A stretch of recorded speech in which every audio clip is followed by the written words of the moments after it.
she claimed that my shoes are fake and also that some rhinestones were missing, which the photos that she showed, I compared to my photos, and the rhinestones in my photos were all there. So I replied and said, well, all the rhinestones are in my photos. What happened? Poshmark went ahead and approved this return. And this is how I got them back.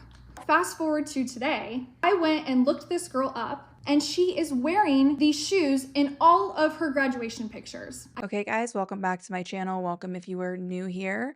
So I was not planning on filming a video this week. I was just taking a little break. But honestly, this story that I stumbled on was pretty juicy, and I thought, you know what?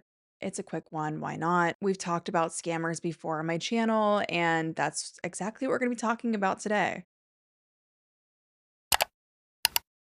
Okay, so get this because this story is definitely kind of wild and it's you just got to follow along with it. So there was this woman on TikTok and she was selling her shoes on Poshmark. And if you don't know what Poshmark is, it's basically a website and you can buy clothes, sell clothes, that sort of thing. But she was selling designer heels on there for $300. She said it was a basically a fraction of what she paid for it, but she didn't have the original box and she wasn't wearing them. And so she decided to sell them, but they were in really good condition. So you can see in these pictures, they look brand new, really pretty, cute shoes.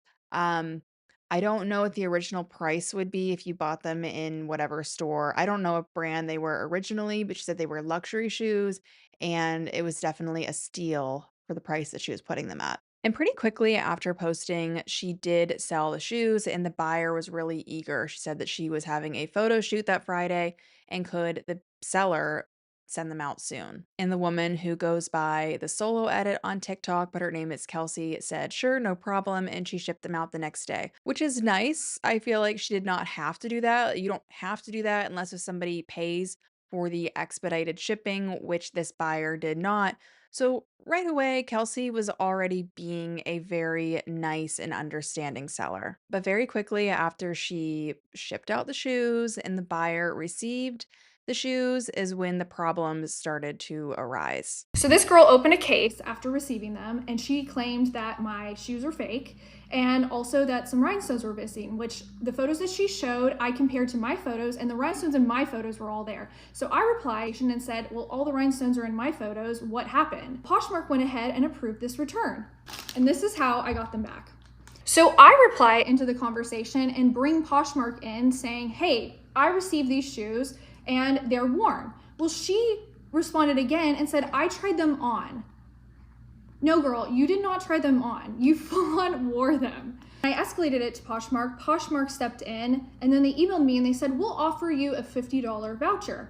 Well, I sold these shoes for like close to $300. Like, why would I take a $50 voucher when she clearly wore them? So I said, no, I don't want the $50. I want the full reimbursement for my items. Poshmark never asked for photos of the bottoms of the shoes before accepting the return, and I'm showing that they're worn. Well, I got a reply in an email saying, we can offer you an additional $50 because we can't verify the condition of the shoes whenever they were received by the buyer.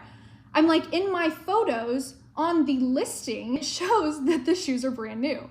Fast forward to today, I went and looked this girl up, and she is wearing these shoes in all of her graduation pictures. I guess she plays hockey at Robert Morris University, and their colors are red and blue, so she got some red shoes and then said that they needed to be returned. It's just really unfortunate because it's like, you're supposed to be graduating and you're already starting off on the wrong foot, girl. Like, what are you doing? Trying to take advantage of somebody else is a horrible thing to do, and Poshmark not coming through with protecting the seller is equally as bad. So yeah, I love that Kelsey found this the buyer, Callie. It's just funny how social media can work that way. But not only did she find the buyer, she found the buyer wearing the shoes that she had bought that were in such horrible condition when she received them, wearing those in her college graduation senior pictures. Because during this time, this was before these videos were posted, obviously, and the girl's account was public. So it was very easy. Wasn't like Kelsey had to do a lot of digging. She very easily found the public account and saw the pictures that this woman had posted of herself in the shoes. Since then, side note, since then, Callie's account has gone private because these videos have gone absolutely viral on TikTok. So but a little too late on that one, Callie. So we're going to get into all of it, all the aftermath, everything that has gone down. But something that I want to say that seems really frustrating is that right out of the gate, Poshmark didn't really want to help Kelsey at all. I mean, in her listing, she had the pictures. I think she had a good standing with Poshmark, obviously, no issues prior. And without really any investigation at all, Poshmark sided with the buyer. And it wasn't until after Kelsey gave some pushback that they were like, okay, we'll give you $50. But it's like, she sold the shoes for 300 and you're giving her 50. No. But of course, after the video absolutely blew up, like I said, Poshmark decided to step in and save the day, saying something along the lines of, you're right to be frustrated. Our team has stepped in, blah, blah, blah. My question is, and we've seen this happen before with companies. I've seen this happen quite a bit, even on things I haven't covered, where why does it take a video of a customer's experience going viral for the company to take action and to do the right thing? I don't know, that would rub me the wrong way. It would definitely make me rethink if I was wanting to sell or buy on Poshmark because they weren't willing to help until they saw, "Oh, this is gaining some traction. We need to kind of step in and do some damage control." Poshmark did end up refunding Kelsey the full amount, so there's that. But things continued to escalate because this woman, and we need to remember that yes, we are dealing with a woman here, not a teenager, a full-on grown up who graduated college. Yeah, she had her mom step in to help kind of de-escalate the situation. So her mom said, "Hi there, Callie has been trying to send you the money, but unfortunately she's been blocked from messaging you on Poshmark. If you're able to remake the listing on Poshmark, we'll send you the payment right away. Also, if possible, could you please take down the TikTok video? Her account was hacked and we're trying to sort everything out. I really appreciate you understanding and I'm sorry for the inconvenience." So yeah, I guess instead of just admitting that her daughter is a scammer, having her daughter fight her own battles, it's just easier to say, "Oh, her account was hacked. That's why this happened. Sorry for the inconvenience." And of course, they want the video taken down. It always comes back to the video, and the video goes viral. All of a sudden, "Sorry for the inconvenience. We'll make things right. Can you just take the video down?" My question is, would Callie have continued post graduation? Who knows what she did prior to graduation? I don't think you just all of a sudden wake up one day when you're 22 and decide to start scamming. I don't know.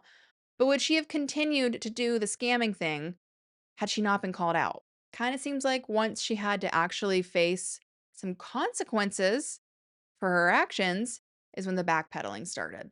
Because then Callie messages Kelsey. Then this morning, I received the first email directly from the girl, and it just stated that she was trying to pay me and asking me to take down the TikTok. Now, I didn't get an apology in that email. I kind of thought that she would have, but I guess that's just me. And then I went to a workout class. While I was in the workout class, I received a LinkedIn message from her, and I also did receive a PayPal payment for the amount of the shoes. This whole situation was handled really poorly by Poshmark. I shouldn't have to wait a week and make a video in order for this to gain attention. Now, I do appreciate Poshmark stepping in. Not really sure where to go from here. I don't really feel like I need to be responding to the girl at this point. I don't really know what to do about the TikTok, but I would love to get y'all's take. So yeah, at that point, Kelsey didn't really know what to do because she had received her money.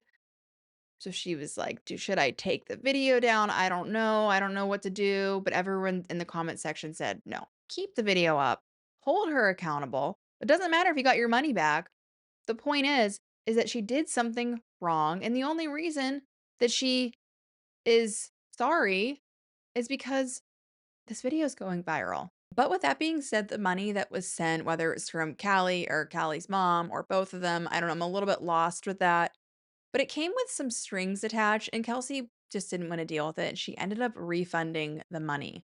She still had the money from Poshmark, but the extra money that she was getting, kind of like the hush money from Callie or Callie's mom, she didn't want, and I don't blame her. Okay, so here's the latest update on what's going on. Yesterday I posted the timeline of everything that had happened. I received money from the girl, and what I didn't know until I posted that update was that the money may have been sent through something called goods and services, and when that's the case, then you have the expectation to send the item to the person that sent you the money. When I went and looked, her address is in there, and I was like, I'm not sending you anything. I'm not a masochist. So I went ahead and refunded the money to her. Now, I did get a payout from Poshmark, which is what I wanted in the first place. Obviously, all this happened on Poshmark. And then last night before bed, I was checking my messages on Instagram, and what I didn't realize is that I had a message request from her mom. She sent the money to me at about 8:30 in the morning, and then the message was sent by her mom at about 10 a.m. In the message, it says, "My daughter sent the money. Can you please confirm? If so, please remove the TikTok." Now, I don't think that's fair to have the expectations for me to do that whenever things for me have been completely unfair throughout the entire process. In my follow-up video, I also mentioned that I had expected an apology, which I didn't get one, but this is the email that I received about an hour and a half after I posted my follow-up video. So I'm going to put this message up on the screen. You can pause and read it for yourself, or if you're just listening, I'm going to read you the message. It's kind of long, not too long, but I'm going to read it for you. So she said, Callie said to Kelsey, "I apologize, but I couldn't get your contact info because Poshmark blocked us from communicating. I was actually waiting for you to confirm that you received the money before I proceeded with my apology letter. I want to sincerely apologize for everything. I understand why you're upset, and I'm sorry for the situation and any stress I've caused you. I sent this payment through PayPal and it shows as received on my end. I would have reached out sooner, but I wasn't fully sure I had the correct email or even the right person at first. I did some Googling this morning to get the money to you ASAP. I also feel like there may have been some misunderstanding, and I would really like to clear things up calmly. I understand you've shared your experience on TikTok, but it's been overwhelming for me with the messages I've been receiving. For my peace of mind, I would really appreciate it if you could take the video down. I've learned a really big lesson from this, and it will never happen again. I'm very, very sorry, and I truly appreciate you considering this." What misunderstanding was there? You bought shoes that were in good condition and you got a good deal on it and you took your graduation photos in them or your college pictures in them, your senior pictures, and then you wanted your money back. And so you took some jewels off, scuffed up the shoes, and said that you got them in poor condition. You took advantage of someone's kindness and generosity because that woman didn't have to send them to you so quickly with no extra cost, and you're ripping people off, but there's some type of misunderstanding. You failed to make that clear in the messages what that misunderstanding might be. I don't know, I just feel like it was only done because I requested it. This whole thing just feels icky. I want the ability to keep up the TikTok if I need to. I honestly think it's helped a lot of people. There's been a lot of voices that I've heard saying that they've had similar things happen to them, so maybe Poshmark will listen. That would be a win for everybody. I really just want to be done with this. I don't want to have any conversation. I really don't think I owe that to them. Just kind of want to be done with it. And I agreed with all the comments, but here's what I'm going to read to you that really sums it up. So, this person said, "Seems pretty clear cut to me. No misunderstanding. She bought the shoes, used them for her photos, then filed a claim with Poshmark to return them. That's not a misunderstanding. The only misunderstanding I see is she misunderstood that actions have consequences. You have the right to tell your story. The video doesn't need to come down. You have let them know she corrected it. You have given facts. Anything else is based on her actions." And here's what I think, and I saw some other comments that kind of had the same thought process, is that Callie just graduated college. I'm sure she has job interviews lined up. She might even have a job lined up. And having your name going viral during the job uh hunt, yeah, having it go viral for scamming and taking advantage of someone, it probably doesn't look so great to a potential employer, rightfully so. And so to save face, she's trying to basically backpedal, get it all taken down so that she can kind of just go on life as normal, get her job, and act like none of this ever happened. This story and stories like this are absolutely wild to me. The lengths that some people will go to scam someone out of shoes or whatever the case might be. Like, was it worth it? Was this worth it? Because the funny thing is, Callie and her mom apparently are trying to scramble and get these videos taken down, but the video has gone viral. It has been reposted. Other accounts are talking about it. The damage has been done. There's nothing you can do. Toothpaste doesn't go back in the tube, right? That's the saying. It's also laughable to me that she brought her mom in to help her for backup. Like, you're an adult. To me, that also wouldn't look good to a potential how she's handling this. That would not look good as a if I was the employer, potential employer. Like, "Oh, you have to bring your mom in, so if you get some sort of feedback at work that you don't like, or you can have your mom call us." So I do hope that Kelsey keeps the videos up because even beyond Callie, beyond that whole thing, it sounds like even from what Kelsey is saying, Poshmark, this isn't the first time they've done this to people. And again, it shouldn't take a viral video to make things right. But anyway, let me know what you guys think about this. Should she take the videos down? Should she leave it up? Let me know your thoughts. Thank you as always for being here. If you noticed, I am red. I got sunburn. I feel like I have to oh, I people are like, "Why does your skin look so red?" Or maybe no one's gonna say anything, but I'm just going to, say it. I got sunburn. I burn very easily. I put sunblock on and I still burn. I was under an umbrella and this happened. So, but anyway, thanks as always for being here. I hope you guys have a great weekend. I'm posting this on the weekend. Let me know if you guys have any fun plans, what you guys are up to, and I will see you again next time. Bye.